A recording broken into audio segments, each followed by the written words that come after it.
Bien, retomamos con el presente debate. En esta oportunidad es el momento, ustedes van a escuchar en primer lugar a la Fiscalía brindando sus alegatos de cierre y posteriormente a la Defensoría. Y luego, para finalizar, le daré lectura de las instrucciones de las cuales tendrán que tener en cuenta para pasar a deliberar. Les doy la palabra.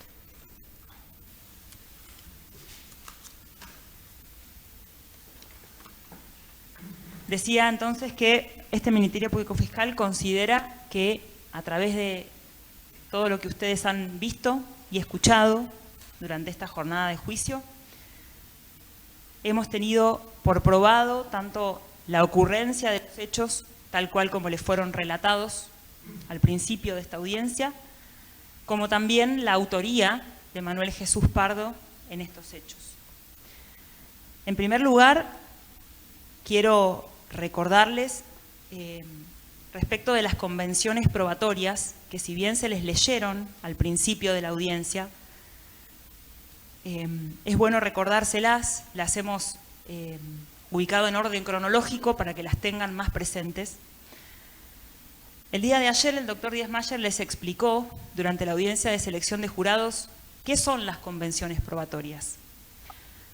Las convenciones probatorias son hechos que se acuerdan con la defensa y que en base a ese acuerdo que se hace con la defensa, respecto de esos hechos no se produce prueba en el juicio.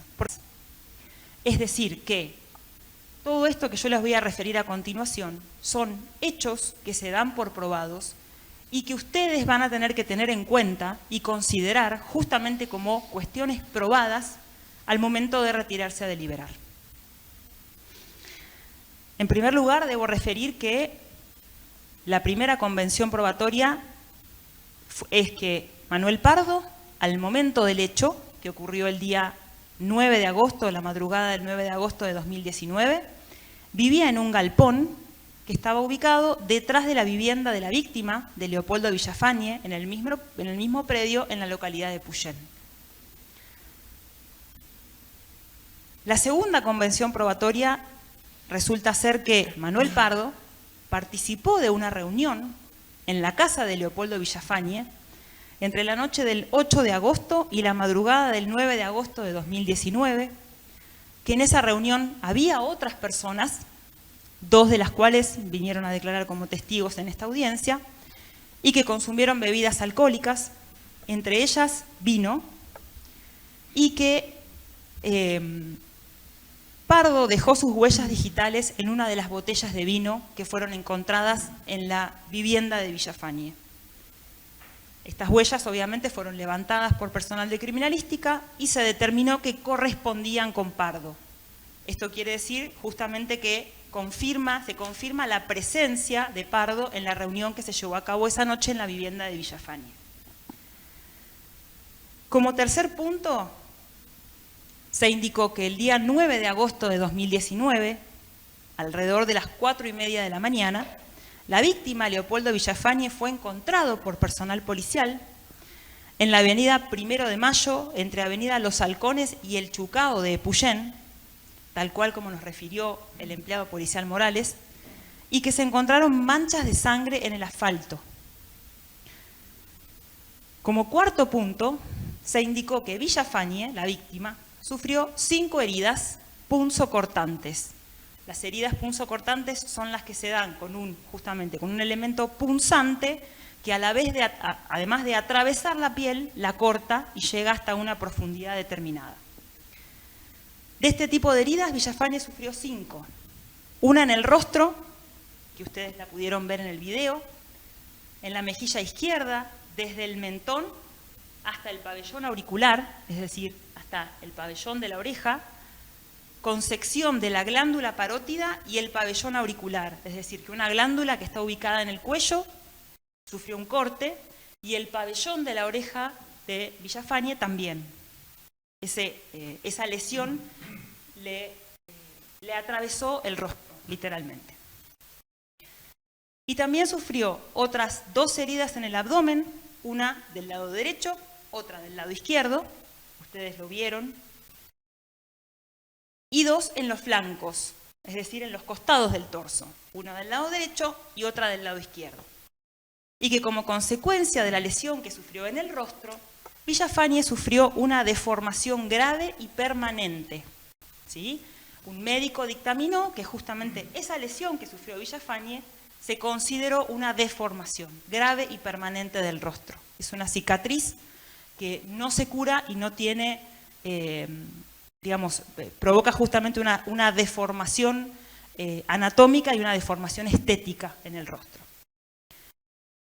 Como consecuencia de esas lesiones, y como quinto punto, Leopoldo Villafañe ingresó el día 9 de agosto de 2019 a las 6 de la mañana en el Hospital Subzonal del Maitén y permaneció en este hospital internado hasta el día 16 de agosto de 2019, es decir, una semana. Como sexto punto, al momento de ser demorado, al momento de ser encontrado por el personal policial, el día 9 de agosto a las 6:30 de la mañana, Manuel Pardo tenía en su poder un cuchillo sin marca visible, con hoja de 15 centímetros de largo y un cabo de 10 centímetros de largo de madera con remaches.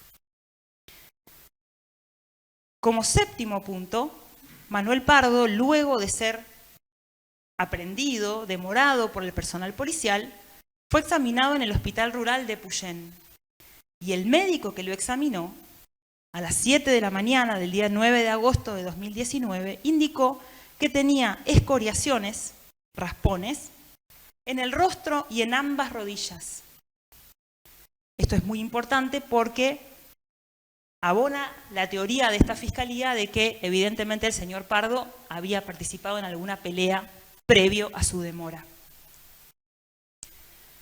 Como octavo punto, se indicó que en el interior de la vivienda de la víctima, Leopoldo Villafañe, se observaron varias botellas de bebidas alcohólicas, tal como indicó la subcomisario Canteriño y la sargento Bustos, y que se detectaron signos de una pelea o hecho violento. Esto que se indicó de que había una planta tirada, que había vidrios rotos, manchas de sangre en el interior de la casa, ustedes lo pudieron ver en las fotografías, que la heladera estaba movida de lugar, etc. Signos de una gresca, como dijo la sargento Bustos, o de una pelea en el interior de la vivienda. Y como último punto, como últimos dos puntos, se indicó que en el cuchillo que tenía Pardo en su poder y en el pantalón que vestía, se identificó solamente ADN de Pardo y que en las prendas que tenía Leopoldo Villafañe y en las manchas de sangre que se encontraron en la calle donde él fue hallado, solo se pudo identificar ADN de Villafañe. ¿Qué quiere decir esto? Que todas estas prendas que se secuestraron, tal como nos dijo la sargento Bustos, el cuchillo que se secuestró y los hisopados que se levantaron en la calle donde fue encontrado Villafañe, fueron sometidos a una pericia de ADN. Hubo un perito de ADN que analizó estas muestras y las comparó con muestras que se tomaron a Pardo y que se tomaron a Villafañe. Esta cuestión de que en el cuchillo que tenía Pardo y en el pantalón que vestía pudo identificarse solamente ADN de Pardo, no quiere decir que solamente hubiera ADN de Pardo. Quiere decir que en la pericia que se hizo, solo se pudo identificar ADN de Pardo. Es decir, en la pericia que se hizo se encontró solamente ADN de Pardo. No quiere decir, no descarta la posibilidad de que hubiera también ADN de Villafañe, pero que no se hubiera encontrado en esa pericia. Lo mismo sucede con el último punto de la convención probatoria. En las prendas que vestía Villafañe al momento del hecho y en las manchas de sangre en la calle donde fue encontrado, solo pudo identificarse ADN del mismo Villafañe. Lo mismo con esta cuestión. Si bien en la pericia se pudo identificar solamente ADN de Villafañe, esto no quiere decir que hubiera solamente ADN de Villafañe. Quiere decir simplemente que en esa pericia se pudo encontrar solamente ADN de Villafañe. ¿Sí? Estas son cuestiones que, repito, son convenciones probatorias a las que hemos llegado con la defensa son cuestiones que se tienen por probadas y que ustedes deberán tener en cuenta al momento de retirarse a deliberar. Va a continuar el doctor Díaz Mayer. Gracias.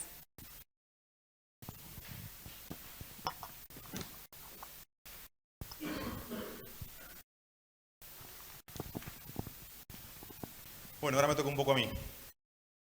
Respecto de esto que vimos, esto que escuchamos y esto que tenemos por probado. No voy a caer en la reiteración por octava vez de que es una convención probatoria, pero es una prueba. No quiero que se vayan a deliberar sin acordarse de que es una prueba la convención probatoria. Sostenemos y creemos, por lo menos los que participamos en este juicio, parte del Ministerio Público Fiscal, yo como fiscal, la doctora Ponce Ventura como procuradora y la doctora Fernández Porto como funcionaria y el doctor Cayuna fuera como abogado de fiscalía.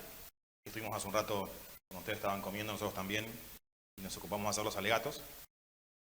Entendemos que tenemos por probado, que hemos podido probar y que se ha podido probar durante el desarrollo del juicio, la promesa que hice esta mañana de que íbamos a demostrarles a ustedes por qué este hecho había ocurrido y por qué Pardo había sido el autor de este hecho.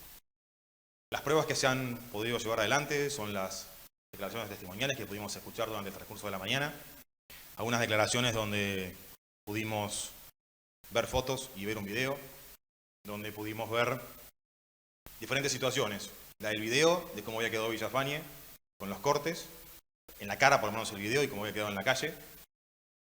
No se ve el resultado de lo que después nos mostró acá en vivo y en directo, el mapa que le quedó o el tablero de tatetí que le quedó en la panza, con las operaciones que tuvo y con las heridas que tuvo. Pero en el video se puede ver que una de las policías, evidentemente, porque era una de las mujeres que estaban ahí junto con Morales, que le dice no se toque, él quería tocarse algo en la panza. Es algo en la panza y es parte de esta convención, de una de las convenciones probatorias. A Villafañe tuvieron que unirle las dos partes del intestino porque lo tenía cortado en 3 pedazos. Ese intestino fue seccionado del yeyuno no me acuerdo cuánto, es parte del intestino delgado. Una de las heridas lo que cortó fue en 3 pedazos el intestino, hubo que unir los intestinos, parte de esa operación, o de una de esas operaciones que tuvo, cuando estuvo internado esos 7 días, esa semana, Villafañe en el Hospital Subzonal del Maitén. Esas también son parte de estas heridas que entendemos que han sido o tuvieron la relevancia necesaria para poner en riesgo la vida de Villafañe en este hecho que no está en discusión, insisto con esto. Lo único que está en discusión es si Pardo fue el autor de esta maniobra o de este hecho que se tiene por probado el hecho. Y vuelvo con esto, no está en discusión que a Villafañe le pasó eso. Lo que tenemos que decidir ahora, que se lo dije a la mañana muy temprano, se lo dijo la defensora, y yo vuelvo ahora es, ¿quién fue el que lo hizo? Esa es la determinación. Para la Fiscalía fue Pardo. Para la Fiscalía hay un montón de elementos para decir que por qué fue Pardo. Que ahora voy con eso. ¿Por qué fue Pardo?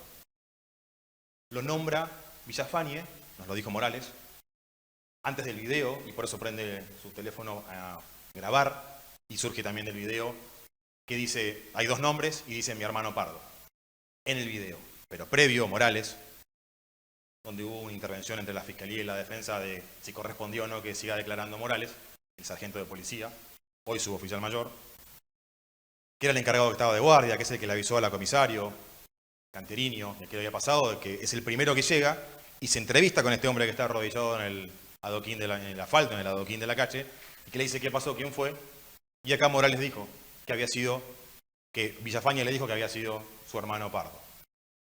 ¿Qué nos dijo Villafañe de acá? Que no se acordaba de nada. No se acordaba de nada del estado de ebriedad que tenía.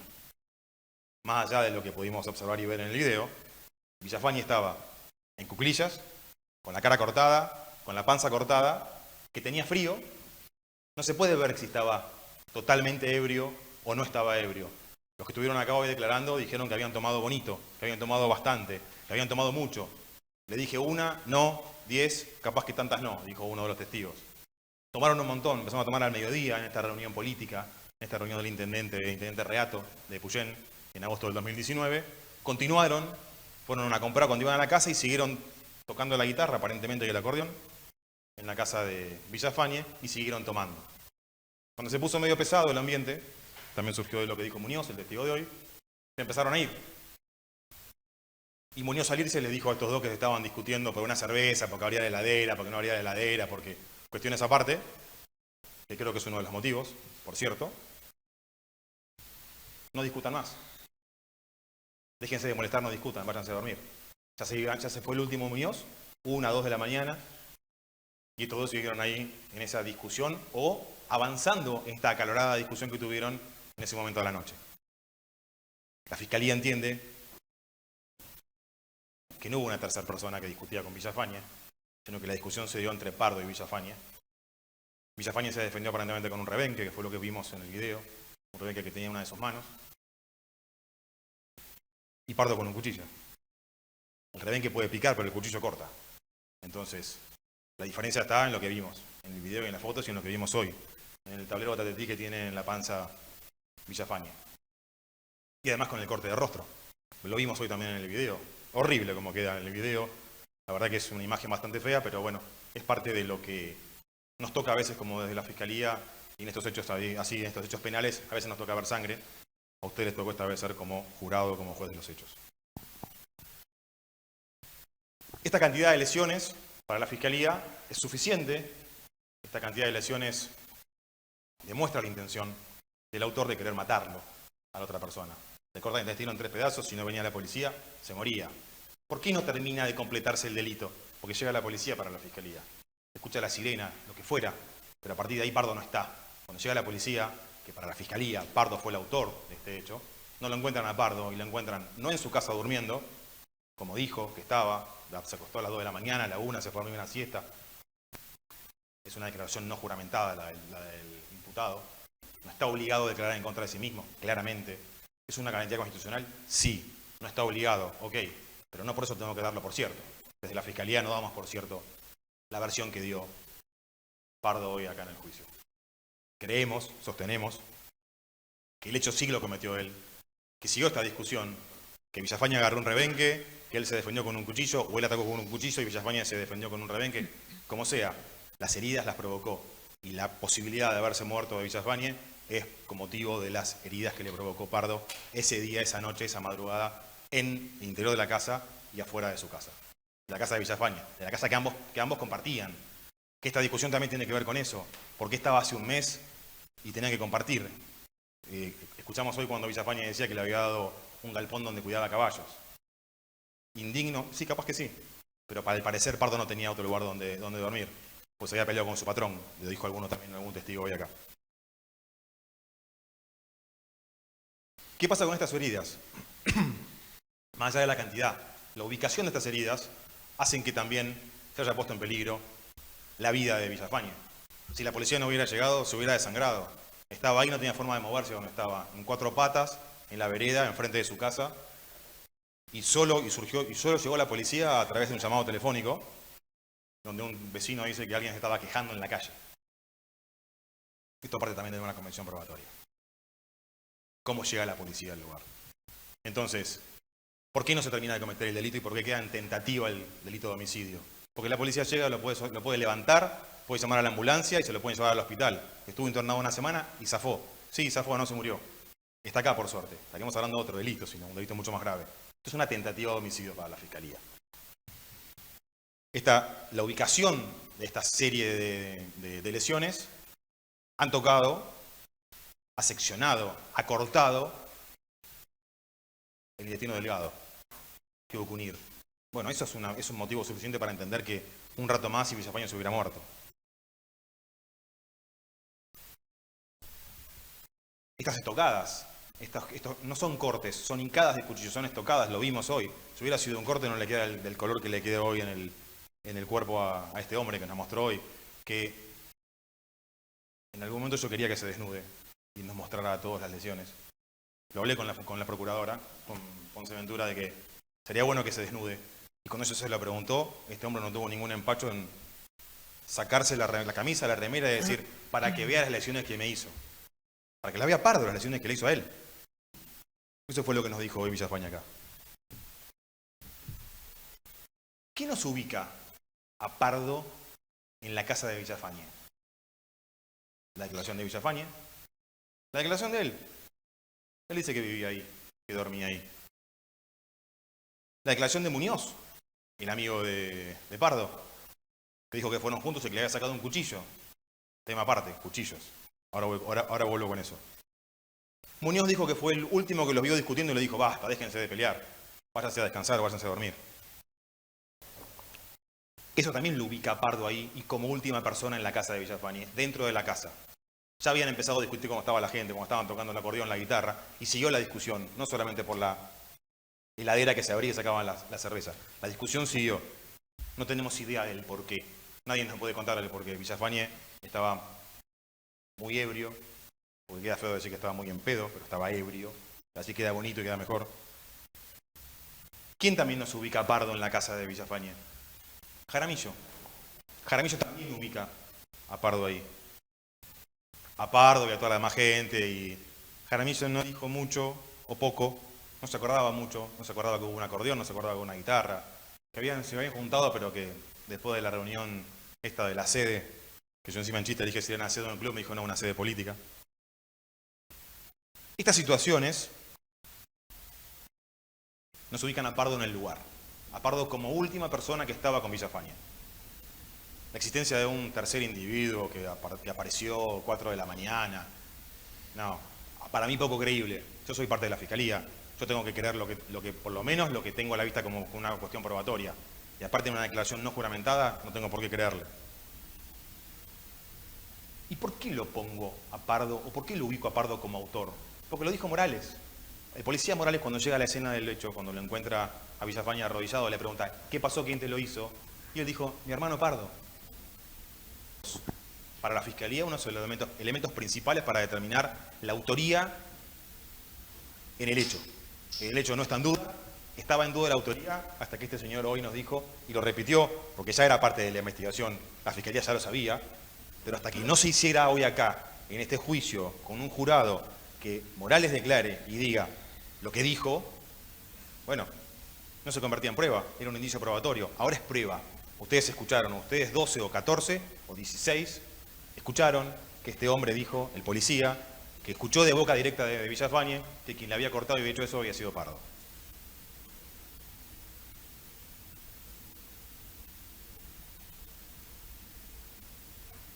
A ver, vamos, les voy a plantear un absurdo. El absurdo es el siguiente. ¿Por qué Villafañe habría mentido? ¿Por qué Villafañe hubiera mentido en esa época, en aquel momento cuando apareció el policía, con el estado de ebriedad que tenía y con lo lastimado que estaba para decir que había sido Pardo? ¿Por qué Villafañe lo hubiera perjudicado a su hermano al que le estaba dando alojamiento porque estaba en situación de calle, se había peleado con su jefe, lo había echado del padre, lo que fuera, que él estaba dando alojamiento cuando en realidad no convivían hace muchísimos años juntos? ¿Por qué de donde él vivía, supuestamente en Cholila, estaba habitando en Epuyén, aparentemente por un trabajo, pero por qué viviendo en lo de Villafañe?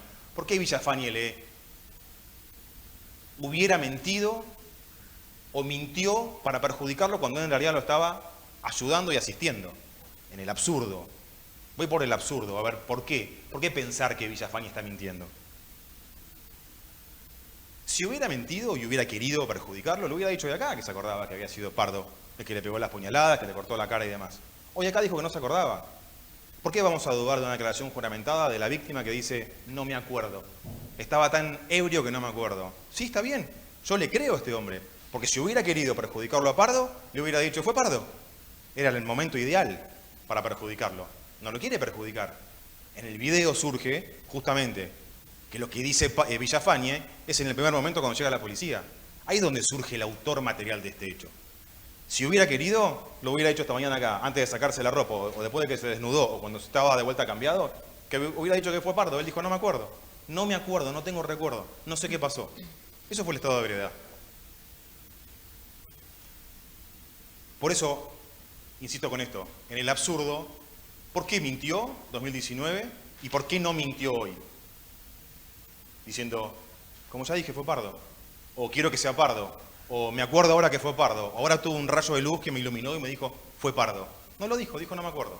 Entonces, hasta en algún punto, podemos pensar que hoy hasta lo benefició, si quieren, a Pardo. Porque lo hubiera podido perjudicar. Pero no se acordaba.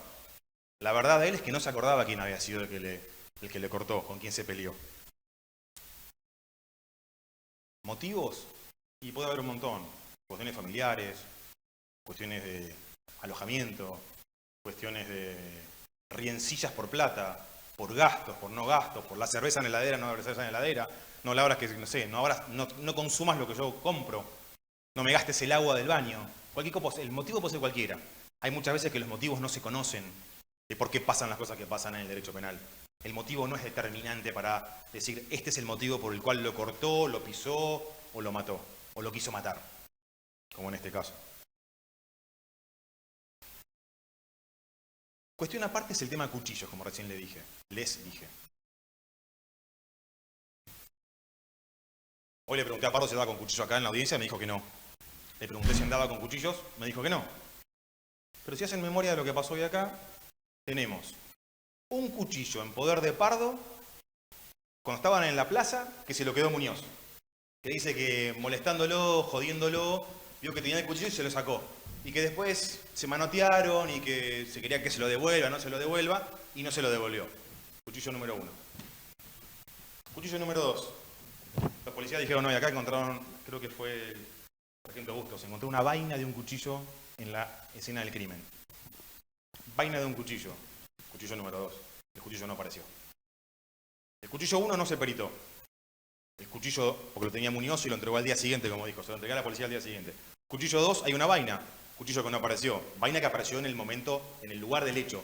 Desde la casa hasta donde apareció Villafañe en 4 patas, que la policía le fue a asistir. Cuchillo número 3, el que le encontraban a Pardo en su poder a las 2 horas.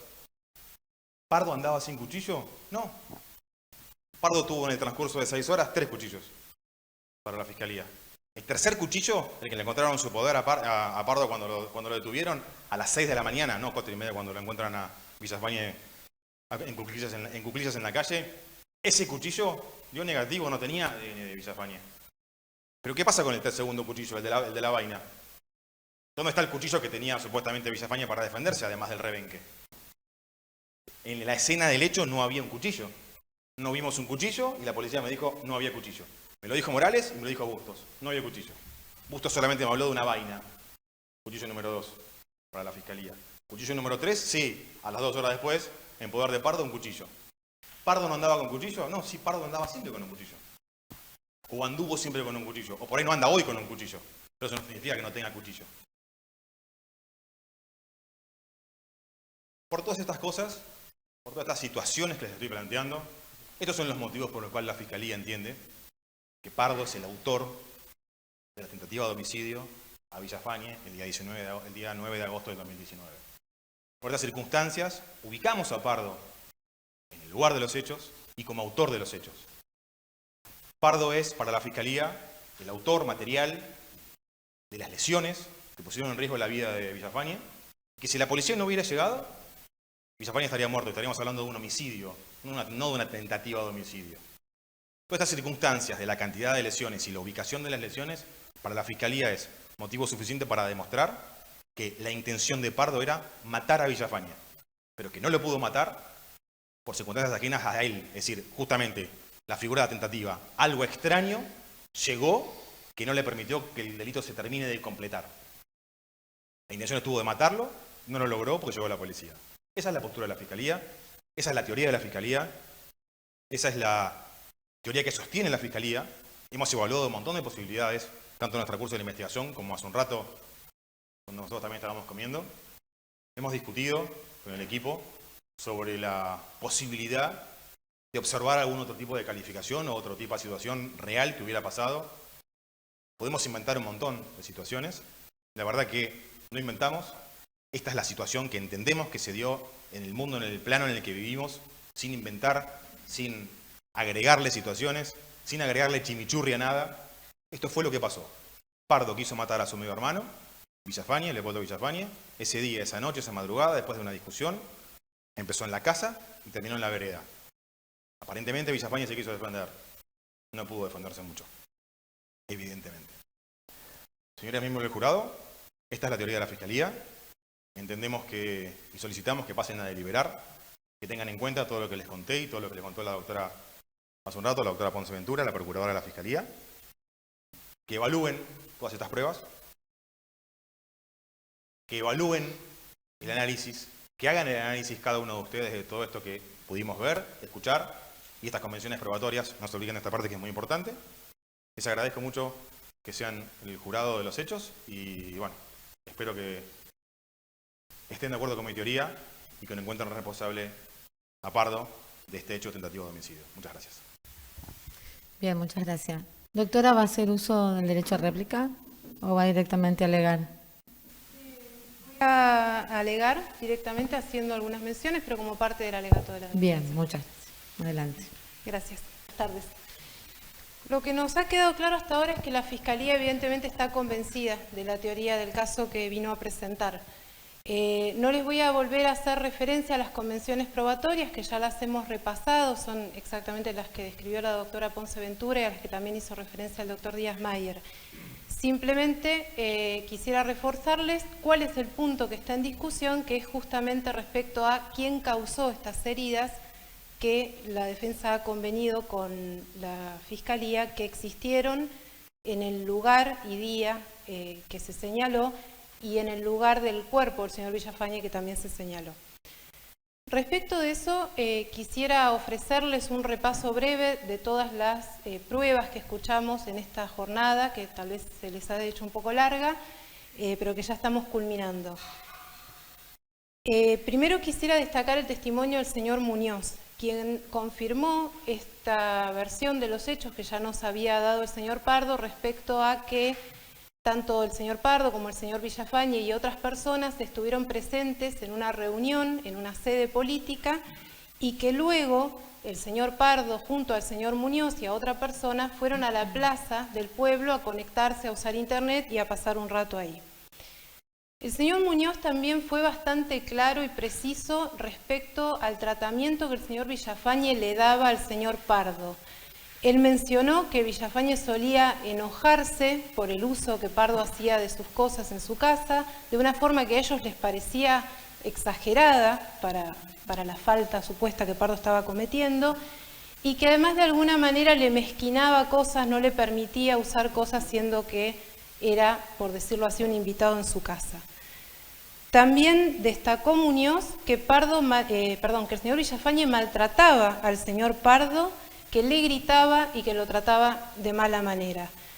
Ahora, ¿cómo reaccionaba Pardo ante todas estas actitudes? También lo dijo el señor Muñoz. Dijo que él simplemente trataba de defender la postura que estaba tomando, este incidente que tuvieron con la cerveza, que él estaba tratando de sacar de la heladera, que no reaccionaba en forma violenta. Tampoco reaccionó Pardo en forma violenta cuando el señor Muñoz, en este juego de manos que entendemos estaban teniendo en la plaza, le quita el cuchillo. Intentó recuperarlo como parte de este juego que estaban teniendo, pero no tuvo una reacción irascible respecto de su amigo. Luego escuchamos el testimonio del señor Jaramillo, que efectivamente no nos aportó grandes elementos. Esta es la persona que declaró que no recordaba y sí hizo bastante énfasis en su amistad con el señor Villafañe. Seguidamente tuvimos también el testimonio del actual comisario Canteriño y de la sargento ayudante Bustos, que nos confirmaron los dichos que habíamos ya establecido las partes como convenciones probatorias respecto a que esta reunión en la casa, esta juntada en la casa del señor Villafañe había existido, que el señor Pardo había estado allí, se encontraron sus huellas digitales en una botella, lo cual confirma el relato del señor Pardo de que él había estado en la casa consumiendo bebidas alcohólicas. Y también confirman esta declaración que nos hizo el señor Pardo respecto a que él había escuchado signos de una discusión. Esto que el señor fiscal preguntó si se podía tratar de otro tipo de situación que el señor Villafañe estuviera teniendo con esta persona que el señor Pardo escucha pero no puede identificar. Ambas integrantes de la fuerza policial nos hablaron de signos de una gresca en la casa. Seguidamente quisiera refrescar el testimonio del suboficial principal Morales. ¿Cuál fue la controversia que tuvimos con la Fiscalía y que fue resuelta por la juez? Que Morales nos viene a contar lo que él dice que escuchó que le dijo el señor Villafañe en el momento del hecho. El señor Villafañe tuvo la oportunidad de expresarse y de señalar hoy en la audiencia a quien fue su agresor y no lo hizo. Manifestó tener un blanco en su memoria. Morales nos está contando lo que él escuchó pero que es una prueba que nosotros hoy no pudimos recibir, salvo por los dichos únicamente de Morales. Villafañe no lo confirma y tampoco surge del video que vimos. Ese video que yo sé que para muchos de ustedes fue muy fuerte, que realmente causa impresión, nos da cuenta de que el personal policial que estaba haciendo el video le preguntan al señor Villafañe, ¿quién te hizo esto? Y Villafañe no contesta, en el momento no contesta. Cuando se nos pide que creamos que momentos previos había claramente identificado a su agresor. Cuando en el video le preguntan quién le hizo esto, el señor Villafañe se limita a balbucear expresiones que tienen que ver con cómo se siente, esto de que dice que tiene frío, balbucea nombres de personas que estaban con él y cuando le preguntan con quién estaba, él no da el nombre de Pardo, él dice estaba con mi hermano y es el personal policial el que le sugiere el nombre. Le dicen, ¿tu hermano es Pardo? Sí, balbucea él. Y luego sigue balbuceando cuestiones que tienen que ver con cómo se siente y con lo que intenta reconstruir que habría pasado. Se escucha en el video que él menciona algo de un rebenque, en una frase que no es muy audible, no es muy entendible. Esta cuestión de que el que nos trae el testimonio de Villafañe no es el propio Villafañe, ni en persona ni en el video, sino que es el suboficial principal Morales, debe ser tenido en cuenta por ustedes al momento de resolver y al momento de poner en la balanza esta prueba junto con todas las otras, que no es ni más ni menos que la tarea que ustedes van a tener cuando pasen a deliberar. Nos queda entonces, como yo les decía al comienzo en el alegato inicial, esta cuestión de las dos campanas. Habiendo visto todas las otras pruebas que se produjeron en el debate, lo que nos queda es la versión de un hermano contra el otro. La versión del señor Villafañe, tal como fue producida hoy en el juicio y por lo que pudimos apreciar en el video, y la versión del señor Pardo. El señor Villafañe, vuelvo a insistir sobre esto, cuando se le pregunta quién fue su agresor, no contesta. No contesta hoy y no contesta el 9 de agosto de 2019 cuando es captado en video. Además, nos mostró sus heridas, si bien es parte de una convención probatoria que él sufrió una herida deformante en el rostro, más o menos ustedes y nosotros estamos casi a la misma distancia de él, pudimos ver la herida que tenía en el rostro y pudimos también compararla con las heridas que tenía en el torso y vimos que eran heridas bastante diferentes. No tenían el mismo color y no tenían el mismo grado de cicatriz que habían dejado. Y a lo último, cuando ya estaba casi volviéndose a vestir y el señor fiscal le pregunta, ¿esa herida también? No, él dice, esto es de una operación de la vesícula, en una herida que ninguno de los que estamos acá somos médicos ni especialistas, pero se veía similar a las otras heridas que tenía. En ese sentido, yo lo que les pongo sobre la mesa para que ustedes puedan considerar al momento de deliberar es que si bien la defensa y la fiscalía hemos acordado que las heridas que se constataron en ese momento son las que sufrió Villafañe ese día, no podemos tener certeza de que sean las que corresponden a las cicatrices que vimos hoy, y esto tiene relevancia en relación a una cuestión que les va a explicar la juez cuando les dé las instrucciones finales y que tiene que ver con las opciones de veredictos que ustedes pueden tomar hoy. Concretamente, con que ustedes evalúen si lo que hoy percibieron se corresponde con un caso de lesiones graves y con esas heridas que las partes hemos acordado que efectivamente existieron. El testimonio que dio el señor Pardo. Es verdad que el señor Pardo no declaró bajo juramento. Es su derecho no hacerlo. Hablamos un poco respecto de eso ayer, cuando yo les preguntaba cómo valorarían un testimonio bajo juramento con una declaración que no es bajo juramento. Se refirió la señora juez cuando les explicó que el señor Pardo no tiene obligación de declarar en este juicio, es uno de sus derechos como imputado, guardar silencio. Sin embargo, él eligió sentarse y hablarles a ustedes, y ustedes habrán podido formarse una idea respecto a la forma en la que él declaró. Y también tendrán respecto de esto indicaciones en las instrucciones finales que dé la señora juez. El testimonio de Pardo, la declaración de Pardo, fue contundente respecto a lo que ocurrió esa noche y fue contundente también respecto a su utilización de los cuchillos. Él no dijo que a veces, él no dijo que no usara cuchillos, él dijo a veces uso cuchillos.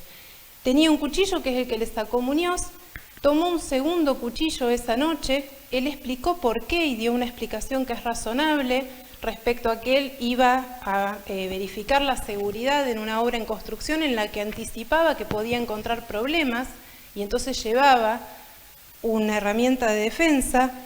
Pero ahora se nos quiere presentar un tercer cuchillo, que sería el ladrillo de la Fiscalía, el cuchillo número 2, que es el que corresponde a esta vaina que mencionó el personal policial que se había encontrado en el lugar. Ese supuesto cuchillo número 2, que no fue hallado, solo se encontró la vaina, no existen elementos que se hayan aportado en esta audiencia para poder afirmar que es un tercer cuchillo que pertenecía a Pardo. Esa vaina, hasta donde sabemos, por lo que escuchamos hoy, no fue objeto de ningún tipo de pericia. No se recabaron sobre ella huellas digitales, cuando sí se nos dijo y convinimos, y es prueba que había huellas digitales de Pardo en una botella.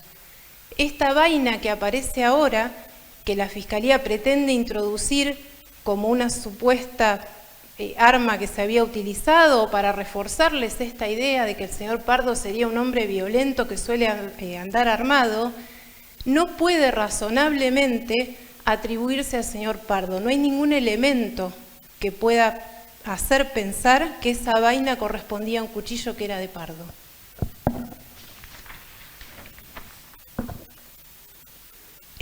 Tenemos también, respecto de las cuestiones que surgieron de la declaración de Pardo, que esa obra en construcción, respecto a la cual él fue y en cuyas inmediaciones él termina siendo aprehendido, estaría aproximadamente a unas 4 cuadras de la casa de Villafañe.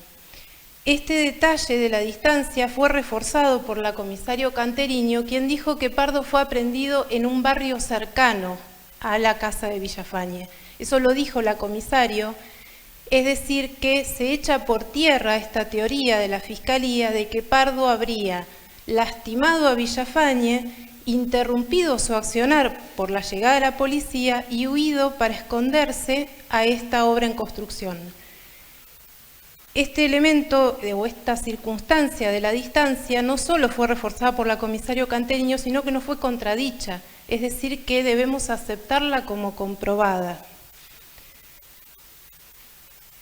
Finalmente, se nos plantea por qué mentiría Villafañe, siendo que en la audiencia de hoy manifestó bajo juramento que no recordaba, pero se nos pide que creamos que en una oportunidad anterior, en la que no estaba bajo juramento, habría identificado positivamente a Pardo. En este sentido, yo lo que les planteo y les propongo es que consideremos que es idéntico al caso del señor Pardo, es decir, Villafañe, sin estar bajo juramento, supuestamente en un hecho que nosotros ponemos en duda, pero haciendo un paréntesis por un momento, habría identificado a su agresor. Esa identificación la Fiscalía nos pide que la tomemos como válida, pero luego echamos por tierra cuando es el señor Pardo el que declara bajo juramento, el que no declara bajo juramento. Ahí habría una contradicción en la forma en la que la Fiscalía nos pide o les pide a ustedes que evalúen estas dos circunstancias. Y luego se adentra en una especulación respecto al motivo por el cual Pardo podría haber herido, motivo que la Fiscalía dice no lo sabemos, pero podría haber sido por plata, podría haber sido por el uso del agua y demás. Es la misma especulación que podemos tener respecto de los motivos de Villafañe. No lo sabemos. ¿Qué es lo que sí nos da certeza? Y esto también yo se los mencionaba en el alegato inicial, el ADN. La Fiscalía nos plantea una distinción entre que si el ADN que se encontró no pudo ser identificado, pero el que fue identificado a lo mejor no fue el único que existía. El informe del ADN es categórico. Lo que nos dice es que en el arma que supuestamente se utilizó, ese arma que se le secuestra al señor Pardo, solamente había ADN de él. No había ADN de Villafañe. Eso es claro. Él no tenía ADN de Villafañe en sus prendas. Nosotros pudimos ver en el video y en las fotos que Villafañe sangró bastante, dejó rastros de sangre por todos lados, básicamente. Y esa herida que tenía en la cara, evidentemente, proyectó sangre, pero esa sangre no cayó sobre Pardo, a quien se pretende señalar como su agresor. Esto nos deja una única conclusión, que es que evidentemente Pardo no fue el responsable por este hecho. Evidentemente fue otra persona a quien no se buscó, a quien no se intentó identificar, pero el señor Pardo no fue. Es por eso que yo les vuelvo a pedir hoy, como les pedí más temprano, que dicten un veredicto absolutorio disponiendo que el señor Pardo no tiene responsabilidad penal por este hecho. Gracias. Gracias, señora defensora. La Fiscalía, algo que... Bien, voy a ordenar un cuarto intermedio sin necesidad que se retire el jurado para solucionar un tema de logística. Gracias.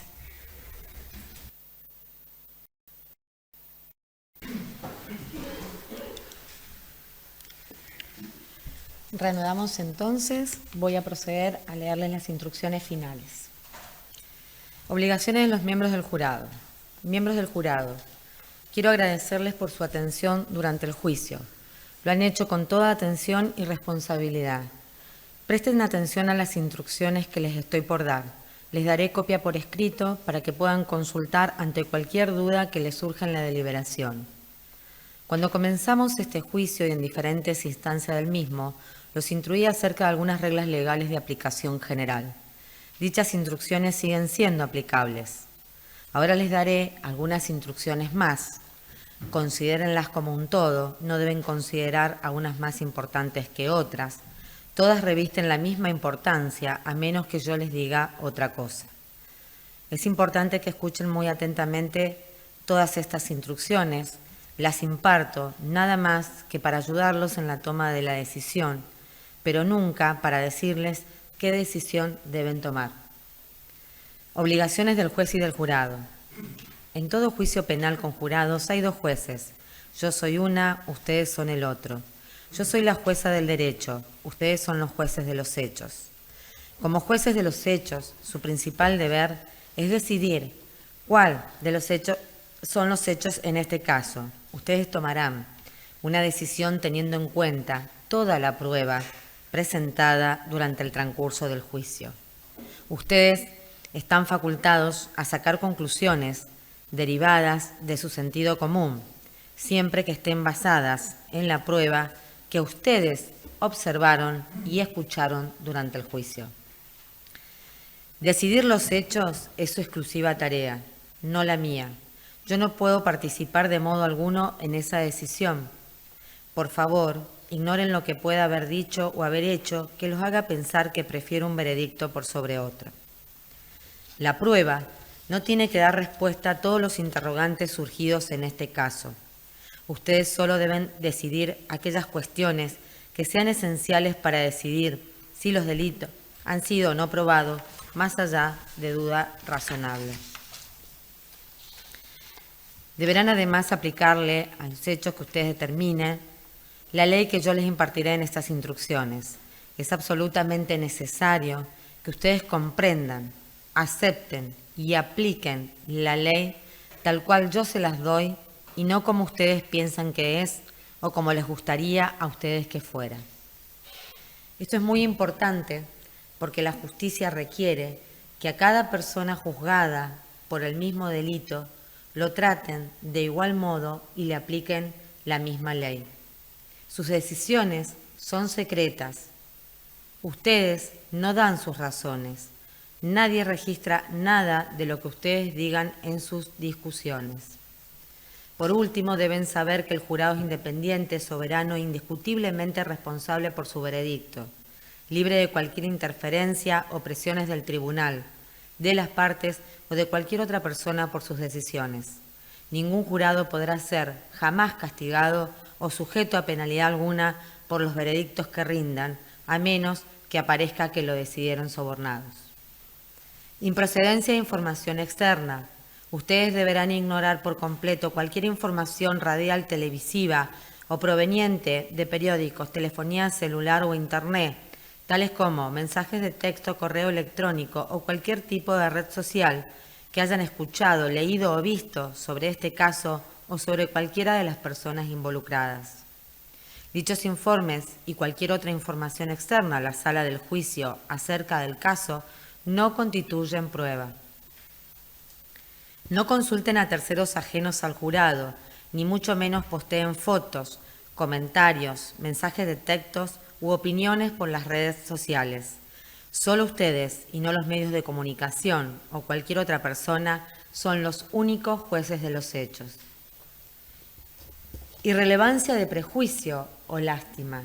Ustedes deben considerar la prueba y decidir el caso sin dejarse influenciar por sentimientos de prejuicio, parcialidad, miedo o lástima.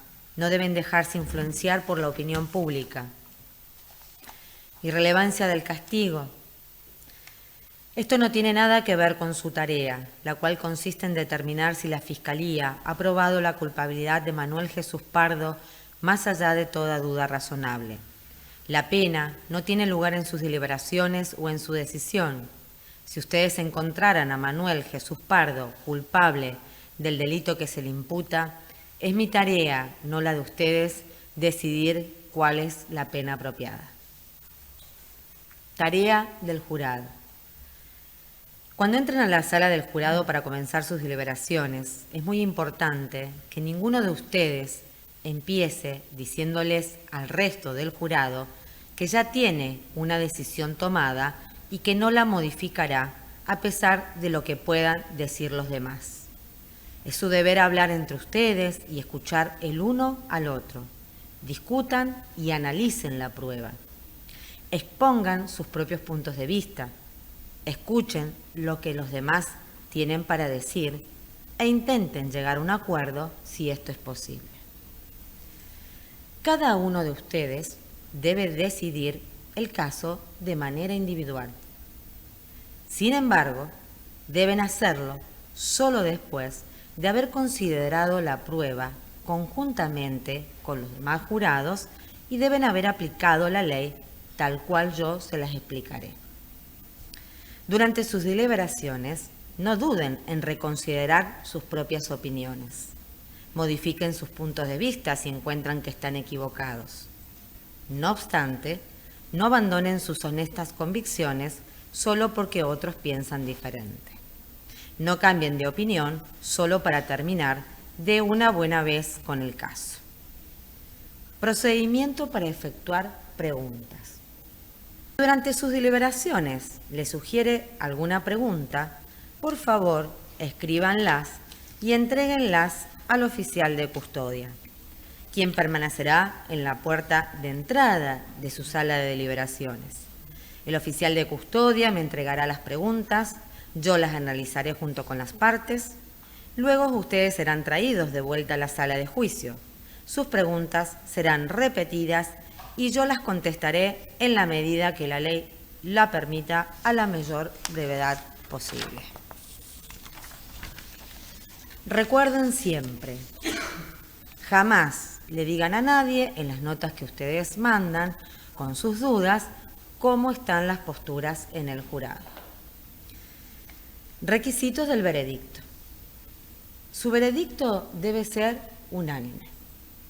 Esto es, todos ustedes deberán estar de acuerdo con el mismo veredicto, sea de no culpable o de culpable, por el hecho que se juzga. Cuando ustedes alcancen un veredicto unánime, el presidente o presidenta del jurado deberán asentarlo en el formulario de veredicto y notificar al oficial de custodia. Regresaremos a la sala de juicio para recibirlos. El presidente o presidenta del jurado leerá el veredicto en sala de juicio y delante de todos los presentes. Si ustedes no alcanzan un veredicto unánime, me lo informarán por escrito a través de su presidente o presidenta y luego les diré el camino a seguir. Principios generales. Presunción de inocencia. Toda persona acusada de un delito se presume inocente, a menos y hasta que la Fiscalía pruebe su culpabilidad más allá de duda razonable. La acusación por la cual Manuel Jesús Pardo está siendo enjuiciado es solo una acusación formal o cargo en su contra. le informa a la persona acusada cuál es el delito específico que el fiscal le imputa haber cometido. La acusación no constituye prueba. La presunción de inocencia es uno de los principios fundamentales con que nuestra Constitución Nacional ampara a todos sus habitantes. Esto significa que ustedes deben presumir o creer que Manuel Jesús Pardo es inocente. Para poder derribar la presunción de inocencia, la Fiscalía tiene la carga de probar y de convencerlo, más allá de duda razonable, que el delito que se le imputa a Manuel Jesús Pardo fue cometido y que él fue quien los cometió. Carga de la prueba. El acusado no está obligado a presentar prueba ni a probar nada en este caso. En particular, Manuel Jesús Pardo no tiene que demostrar su inocencia por el delito con que lo acusa. Duda razonable. Ustedes deben analizar la prueba presentada para decidir si la Fiscalía ha probado el hecho imputado más allá de una duda razonable. Una duda razonable no es una duda forzada o imaginaria, no es una duda basada en la lástima, piedad o prejuicio. Es una duda basada en la razón y en el sentido común. Es la duda que surge de una serena y justa consideración de toda la prueba producida en el juicio. Para rendir un veredicto de culpabilidad deben estar convencidos, más allá de toda duda razonable, de que el acusado es culpable. Deben, sin embargo, recordar que resulta casi imposible probar un hecho con certeza absoluta, esto es, de que no les quede ninguna duda de que el hecho ocurrió de la manera en que lo plantea la Fiscalía. No se exige que la Fiscalía así lo haga. La certeza absoluta es un estándar de prueba que es imposible de alcanzar. Valoración de la prueba. A fin de tomar una decisión, ustedes deben considerar cuidadosamente y con una mente abierta la totalidad de la prueba presentada durante el juicio. Son ustedes quienes deciden qué prueba es confiable. Pueden encontrar algunas pruebas no confiables o menos confiables que otras. Dependerá exclusivamente de ustedes qué tanto o qué tan poco creerán y confiarán en el testimonio de cualquier testigo. Ustedes pueden no creer o creer solo una parte o en la totalidad de la prueba. Cuando ustedes estén en la sala de deliberaciones del jurado para analizar el caso, utilicen el mismo sentido común que usan a diario para saber si las personas con las que se relacionan saben de lo que están hablando y si están diciendo la verdad. La prueba incluye lo que cada testigo declaró al contestar las preguntas formuladas por las partes. Las preguntas en sí mismas no constituyen prueba, solo son prueba las respuestas del testigo.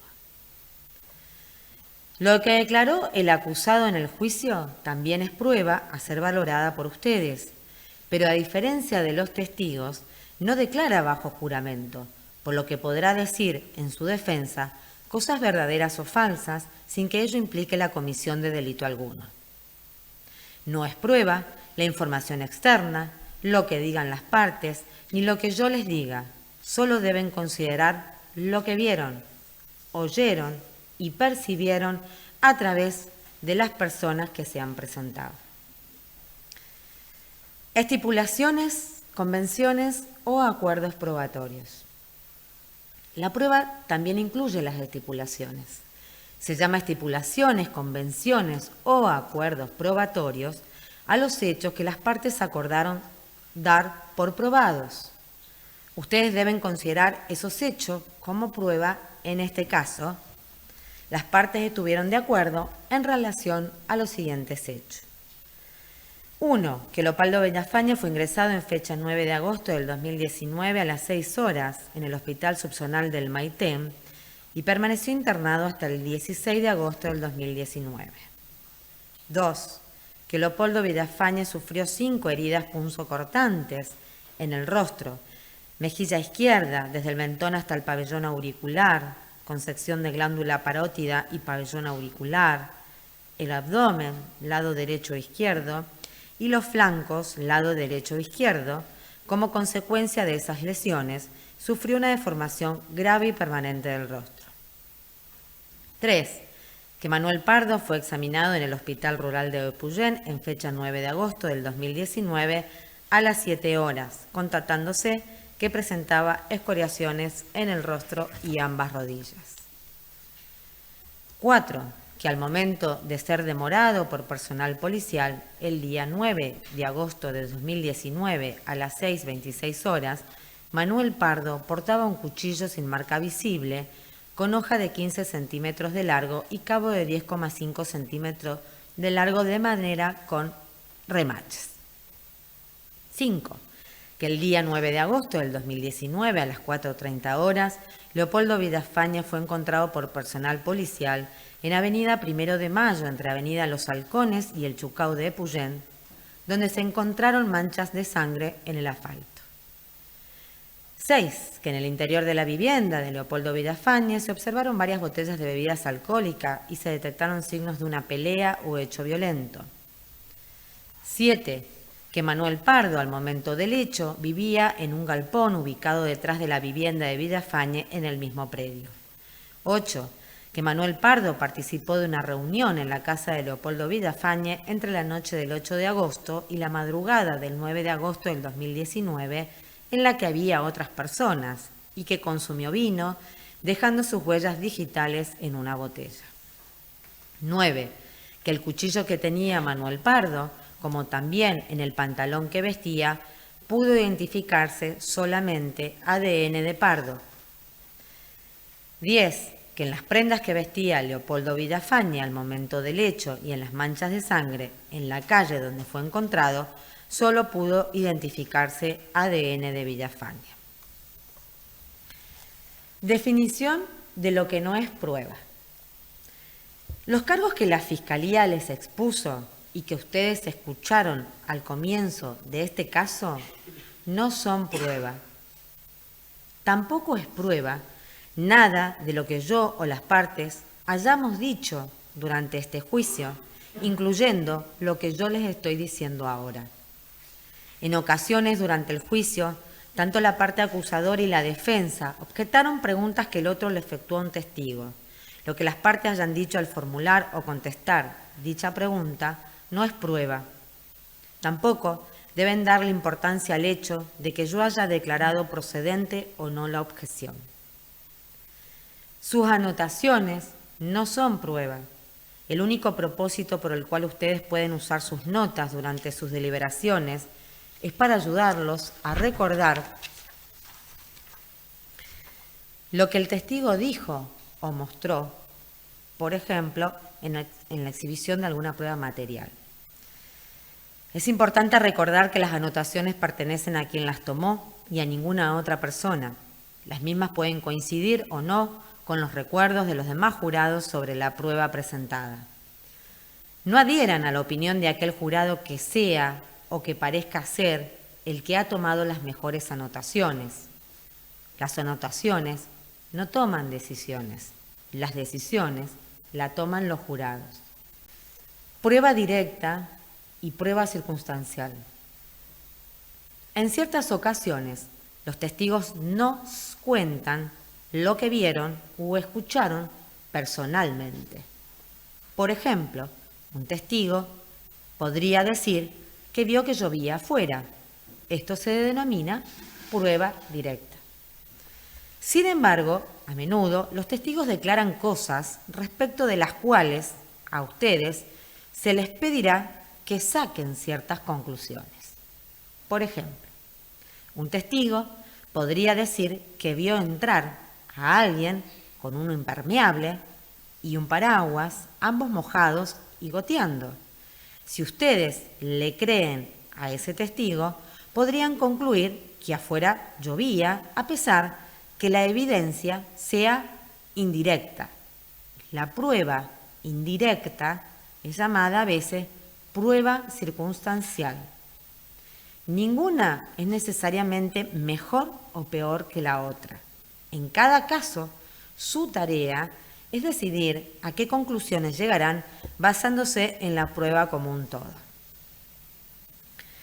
Prueba pericial. Los peritos son iguales a cualquier testigo, con una excepción. La ley le permite al perito experto dar su opinión. Para determinar la credibilidad del testimonio del perito experto, ustedes deben valorar y sopesar lo que sigue. Una persona está calificada para testificar como perito si tiene conocimientos especiales, destrezas, experiencia, entrenamiento o instrucción suficiente para calificar como una experta en la materia a la que se refiere su testimonio. Pautas para valorar el perito: la experiencia profesional en la temática, la coherencia del testimonio con el resto de la prueba. Pueden tomar en cuenta la opinión del experto, mas ella no es vinculante para ustedes. Es decir, como con todos los demás testigos, ustedes pueden creer o descreer todo o una parte del testimonio del perito experto. Derecho penal aplicable.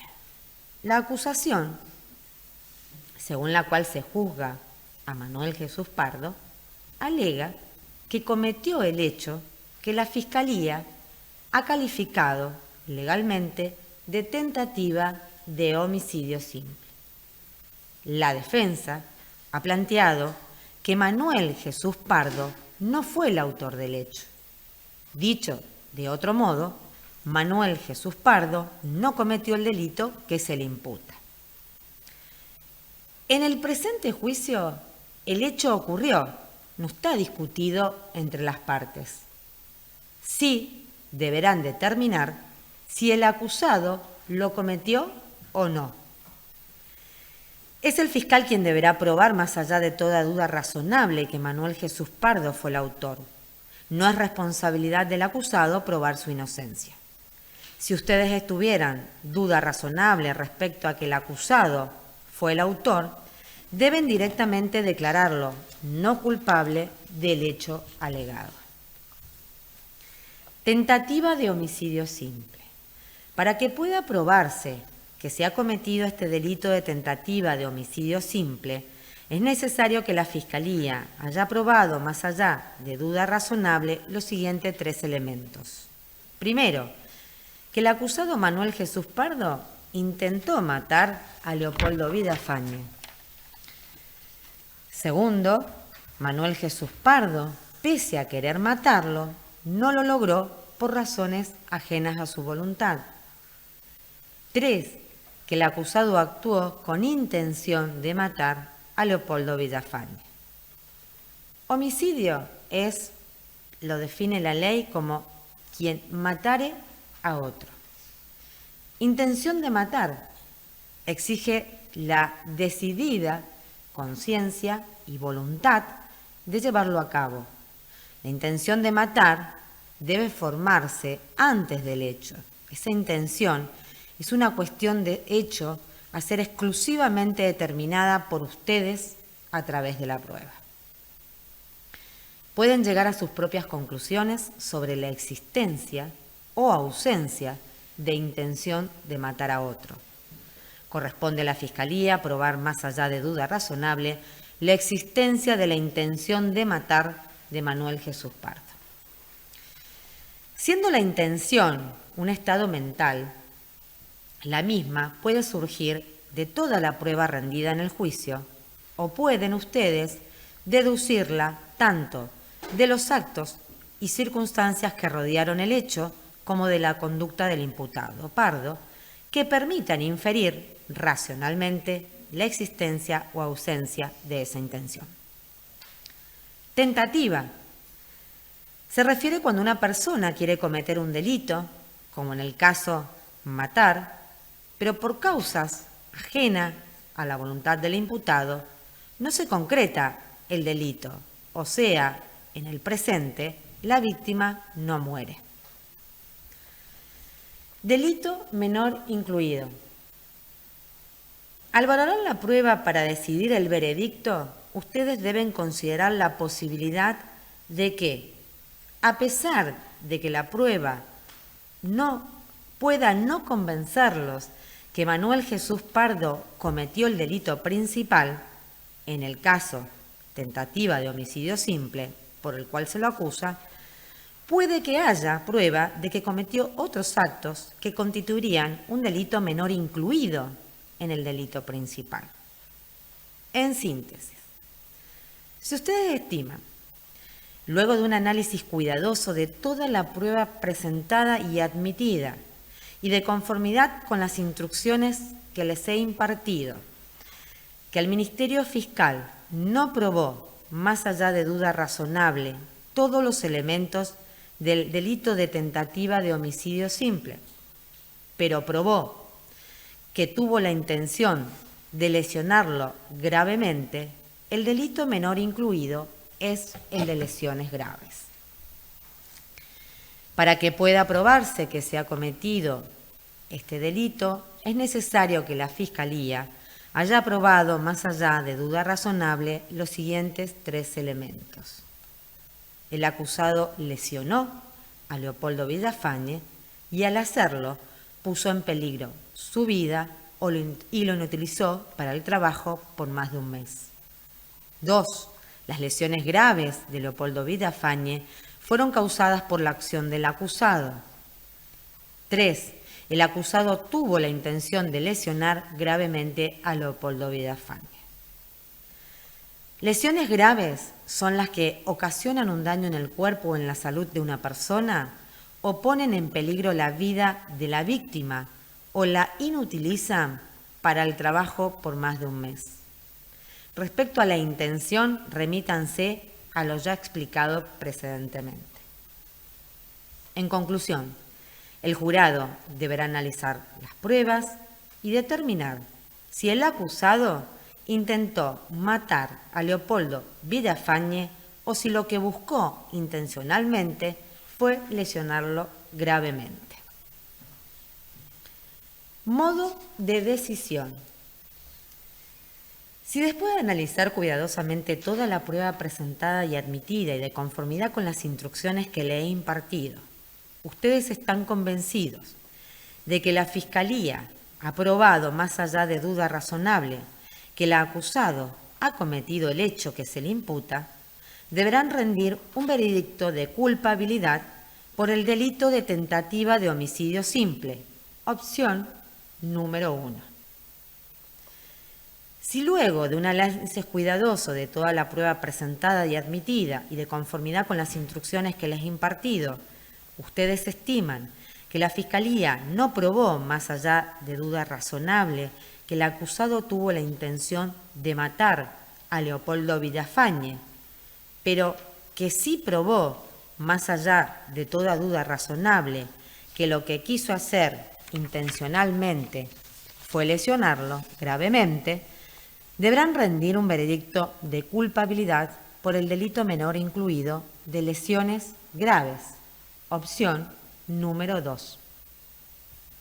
Si ustedes estiman, luego de un análisis cuidadoso de toda la prueba presentada y admitida y de conformidad con las instrucciones que les he impartido, que el Ministerio Fiscal no probó, más allá de toda duda razonable, ni la intención o cualquier otro de los elementos del delito, o si tienen duda razonable en cuanto a la culpabilidad del acusado, deberán declararlo no culpable, opción número 3. Modo de llenar los formularios de veredicto. Le entregaré un formulario de veredicto para que ustedes decidan con las opciones que ahora les expliqué. Si ustedes alcanzaran un veredicto, su presidente debe marcar con una cruz en la línea situada a la izquierda de la opción que ustedes hayan acordado. Recuerde, solo podrán elegir una sola opción. El presidente o presidente debe firmar la hoja en el lugar indicado al pie de la misma. Rendición del veredicto. Si ustedes alcanzaran un veredicto, por favor, anuncien con un golpe a la puerta al oficial de custodia que han tomado una decisión. El presidente o presidenta del jurado deben llevar el formulario de veredicto a la sala de juicio al ser convocados nuevamente luego de las deliberaciones. Es responsabilidad del presidente o presidenta anunciar el veredicto en la sala y entregarme luego del anuncio los formularios completados. Ustedes no deben dar razones de su decisión. Conducta del jurado durante las deliberaciones. En instantes ustedes serán llevados a la sala de deliberaciones del jurado por los oficiales de custodia. Lo primero que deben hacer es elegir a un presidente o presidenta. No es necesario que nos notifiquen. Él o la presidenta del jurado presiden las deliberaciones, igual que el que preside un acto público. Su trabajo es firmar el formulario cuando todos ustedes hayan acordado un veredicto en este caso. Debe ordenar y guiar las deliberaciones, impedir que las mismas se extiendan demasiado o se produzcan repeticiones innecesarias de cuestiones ya decididas. Se espera que sea firme en su liderazgo, pero justo con cada uno de ustedes. Su veredicto deberá estar basado en el hecho que ustedes determinen de toda la prueba introducida al juicio y en el derecho que les he instruido que se aplica en este caso. Tendrán acceso a toda la prueba, de ser necesario, para poder examinarlos durante el tiempo y en el modo que ustedes lo deseen. Durante la deliberación, los jurados deberán comunicarse sobre el caso solo entre ellos y solo cuando todos los jurados estén presentes en la sala de deliberación. No empiecen a deliberar hasta que no estén los 12 de ustedes reunidos en el recinto. Hasta que alcancen el veredicto, no deben hablar de este caso en persona o a través de comunicaciones telefónicas o uso de redes sociales. No contacten a nadie para asistirlos en sus deliberaciones, ni posteen ningún tipo de comentario, foto o mensaje por redes sociales. Estas reglas de comunicación regirán hasta que los dispense al final del caso. Si toman conocimiento de cualquier violación a estas instrucciones o de cualquier otra instrucción que les haya dado en este caso, me lo harán saber por nota que les darán al oficial de custodia. Si ustedes conducen sus deliberaciones con calma y serenamente, exponiendo cada uno sus puntos de vista y escuchando cuidadosamente lo que los demás tengan para decir, serán capaces de pronunciar un veredicto justo y correcto. Preguntas durante las deliberaciones. Si hubiera algún punto de estas instrucciones que no estuviera claro para ustedes, estaré dispuesta a contestar sus preguntas. Si ustedes tuvieran alguna pregunta, su presidente o presidenta deberá escribirla y colocarla dentro de un sobre sellado y entregárselo al oficial de custodia. Una vez recibida la pregunta, analizaré la respuesta con las partes. Luego, ustedes regresarán a la sala del juicio, en donde se leerá la pregunta y yo las responderé. Contestaré cada una de las preguntas pertinentes que ustedes tuvieran de la manera más completa y a la mayor brevedad posible. Recuerden también como muy importante, jamás le digan a nadie en las notas con sus dudas que ustedes manden, incluyéndome a mí, cómo están las posturas en el jurado, sea numéricamente o de otra forma, incluyendo la cuestión de la culpabilidad o no culpabilidad del acusado. Asimismo, recuerden, a fin de no interrumpir innecesariamente sus deliberaciones, despejen primero sus dudas entre ustedes con el auxilio de estas instrucciones que les entrego, además por escrito. Acotaciones finales. Ustedes han prestado juramento o formulado la promesa solemne de juzgar este caso de manera correcta e imparcial y de emitir un veredicto justo de acuerdo a la prueba. Si ustedes honran dicho juramento o promesa, y estoy seguro que así lo harán, habrán hecho todo lo que se espera de ustedes como jurado en este juicio. No les pedimos nada más, tenemos derechos y esperamos de ustedes nada menos. ¿Qué hacer si no se alcanza la unanimidad? De no poder llegar a un veredicto unánime tras haber agotado sus deliberaciones, el presidente o presidenta del jurado me lo informará por escrito a través del oficial de custodia. Simplemente pondrá por escrito lo siguiente: señora jueza, el jurado no ha llegado a la unanimidad. Limítense a consignar simplemente que no han alcanzado la unanimidad. Yo discutiré con las partes el curso a seguir y luego serán conducidos a la sala del juicio para que yo los instruya cómo continuamos. Hasta aquí es la finalización de las instrucciones. Posteriormente, procederé a tomarle juramento a las personas que se encargarán de la custodia de ustedes durante toda la deliberación.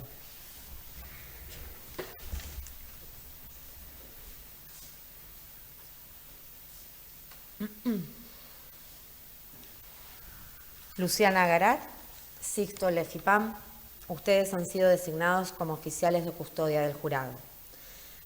Juran mantener a los jurados juntos en la sala destinada a la deliberación, no permitir que persona alguna se comunique en absoluto con el jurado o con cualquiera de sus miembros, y no comunicar ni siquiera ustedes con el jurado o cualquiera de sus miembros sobre ningún tema relacionado a este proceso.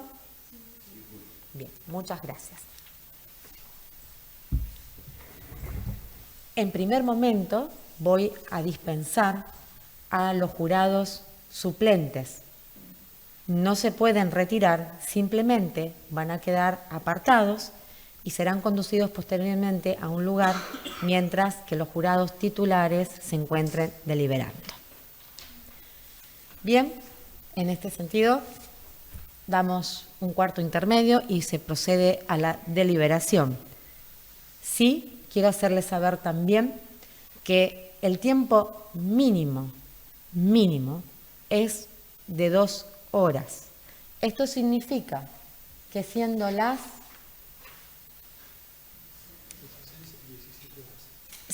17 horas, ustedes se encuentran obligados a deliberar.